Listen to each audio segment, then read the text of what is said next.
వారు వచ్చినా ఖడ్గం వచ్చినా ఎలాగైతే వదలని ప్రారంభంలో నిలబడ్డావో, బాప్టిజం తీసుకున్నప్పుడు ఆయనైనా రావాలి నేనైనా పోవాలి తప్ప అప్పటి వరకు నాగడి మీద చెయ్యేసి నేను ఎనిదిరిగి చూడని మాట ఇచ్చిన నీవు ఆ రోజు ఎలాంటి మాట ఇచ్చి నిలబడ్డావో, బాప్టిజం తీసుకున్న తొలినాలలో ఎంత భక్తిగా ఉండేవాడు ఉండేదానో అలాంటి భక్తి మళ్ళీ నీకు లేకపోతే నువ్వెవరో నాకు తెలియదు అన్నాడు. మారు మనసు పొందంటే దాని అర్థం ఏంటో తెలుసా? మారు మనసు అంటే మొదట మనసు ఏదైతే ఉండేదో చెప్పండి, ఆ మనసులోకి రా, అలా మారు. ఒకప్పుడు వాక్యం వాక్యం వాక్యం వాక్యం వాక్యం అనేవాడివి, ఇప్పుడు వాక్యం ఒక అరగంట ఎక్కువ చెప్తే గడియారం వైపు చూస్తున్నావు. మారు, గుర్తుపెట్టుకో.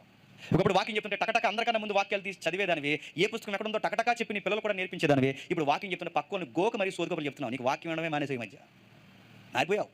ఒకప్పుడు పాస్టర్ గారు సీరియస్గా వాక్యం చెప్తే నీ కళ్ళు ఎరిపెక్కేవి, నీ గుండె బరువెక్కేది, బాధ అయ్యేది, నిజమే అలా ఉండలేకపోతున్నావు పొడవబడేదానివి. ఇప్పుడు నీకు వాక్యం చెప్తుంటే పక్కపక్క నవ్వులు వస్తున్నాయంటే నీకు అస్సలు నిలబడుతుంది. నీ మనసు ఎప్పుడో చచ్చిపోయింది, నీది రాత్రి హృదయం అయిపోయింది. గుర్తుపెట్టుకో. ఇలాంటి వాళ్ళని దేవుడు అసలు క్షమించడండి. ఆయన ఖచ్చితంగా కత్తేసుకొస్తాడు, ఆయన చెప్పిన మాటని ఖచ్చితంగా జరిగిస్తాడు. గుర్తుపెట్టు. మిమ్మల్ని ప్రేమించి నేను చెప్తున్నాను, మీరు మొదట ఎలా ఉండేవారో అలాగే ఉండండి.